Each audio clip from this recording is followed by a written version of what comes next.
Hello students, आपने question को अच्छे से रीड कर लिया होगा, बट मैं भी क्वेश्चन एक बार आपको फिर से एक्सप्लेन कर देता हूं। बच्चों, यहां हमें 2 पॉइंट चार्जेस दे रखे हैं इस क्वेश्चन में, 2 माइक्रोकुलाम एंड 8 माइक्रोकुलाम, और इन दोनों चार्जेस को एक दूसरे से 12 सेंटीमीटर की डिस्टेंस पे रख दिया जाता है। बच्चों, हमसे ये पूछा जा रहा है कि हमें वो पॉइंट पता लगाना है इन दोनों चार्जेस पे जो जहां पे जो है रिजल्टेंट इलेक्ट्रिक फील्ड जो होगा वो 0 आना चाहिए। तो आइए हम देखते हैं इसका सॉल्यूशन। तो सबसे पहले बच्चों, आप इन दोनों चार्जेस का नेचर देख लीजिए। ये दोनों लाइक चार्जेस हैं। इसका मतलब ये हुआ कि वो पॉइंट जहां पे इलेक्ट्रिक फील्ड 0 होता है उसे तो हम कहते हैं न्यूट्रल पॉइंट, और वो न्यूट्रल पॉइंट जो है वो इन दोनों के मिड में ही हमें मिलेगा, क्योंकि वो पॉइंट आउटसाइड सिचुएटेड नहीं हो सकता, क्योंकि आपको पता है इलेक्ट्रिक फील्ड इज ऑलवेज जो है radially outwards away from the positive charge और inwards from the negative charge. Okay, तो इस कॉन्सेप्ट को हम यहां पे यूज करेंगे। देखिए, मैं मान लेता हूं ए पी पॉइंट वो पॉइंट है जहां पे रिजल्टेंट इलेक्ट्रिक फील्ड जो है वो मुझे 0 मिलता है, एंड लेट इसकी डिस्टेंस ए पॉइंट से यहां पे x है, तो ये डिस्टेंस हो जाएगी यहां पे 12 minus x centimetre. Okay students, तो देखिए हम यहां पे इसको लिख लेते हैं। Let at point P resultant electric field will be 0।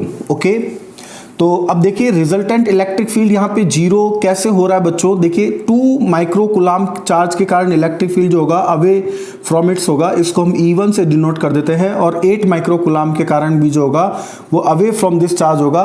तो अगर ये दोनों इलेक्ट्रिक फील्ड्स यहाँ पे अपोजिट डायरेक्शन में तो आ ही रहे हैं, लेकिन अगर इनका मैग्नीट्यूड भी सेम हो जाए तो ये एक दूसरे को कैंसिल आउट यहाँ पे कर देंगे। तो हम यहाँ पे लिखेंगे for E net to be 0 at point P पे E नेट को 0 होने के लिए E1 का जो मैग्नीट्यूड है वो यहाँ पे E2 के मैग्नीट्यूड के बराबर आना चाहिए।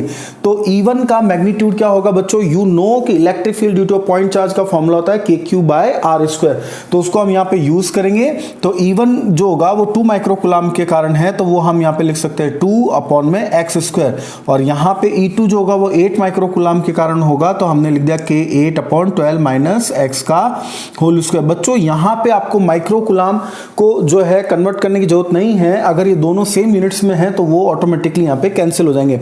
और इसी तरह से डिस्टेंस में भी यहां पे हो रहा है x centimetre, 12 minus x centimetre को भी अगर हम मीटर में चेंज करेंगे तो दोनों तरफ सेम यूनिट्स होने के कारण वो कैंसिल हो जाएंगे। तो देखिए अब यहां पे k यहाँ पे कैंसिल हो रहा है, और what will we get, we will get 1/x² is equals to 4/12 minus x whole square. Okay students, तो देखिए अब अगर हम इसको सॉल्व कर लेते हैं तो हमें यहाँ पे मिल जाएगा taking square root on both sides, taking square root on both sides, we will get 12 minus x which is equals to twice of x। बच्चों, यहां पे हमें केवल पॉजिटिव वैल्यूज ही लेनी है, जैसा कि हमने पहले स्टार्टिंग में डिस्कस किया था कि इस लाइक चार्जेस होने के कारण न्यूट्रल पॉइंट जो होगा इन दोनों को जोड़ने वाली लाइन के बीच में ही होगा। तो इस वजह से हमें बच्चों यहां पे जो वैल्यूज है वो यहां पे मिल जाती है, thrice of x is equals to 12 और x is equals to 4 centimetre from that is A। तो that is the solution of our problem.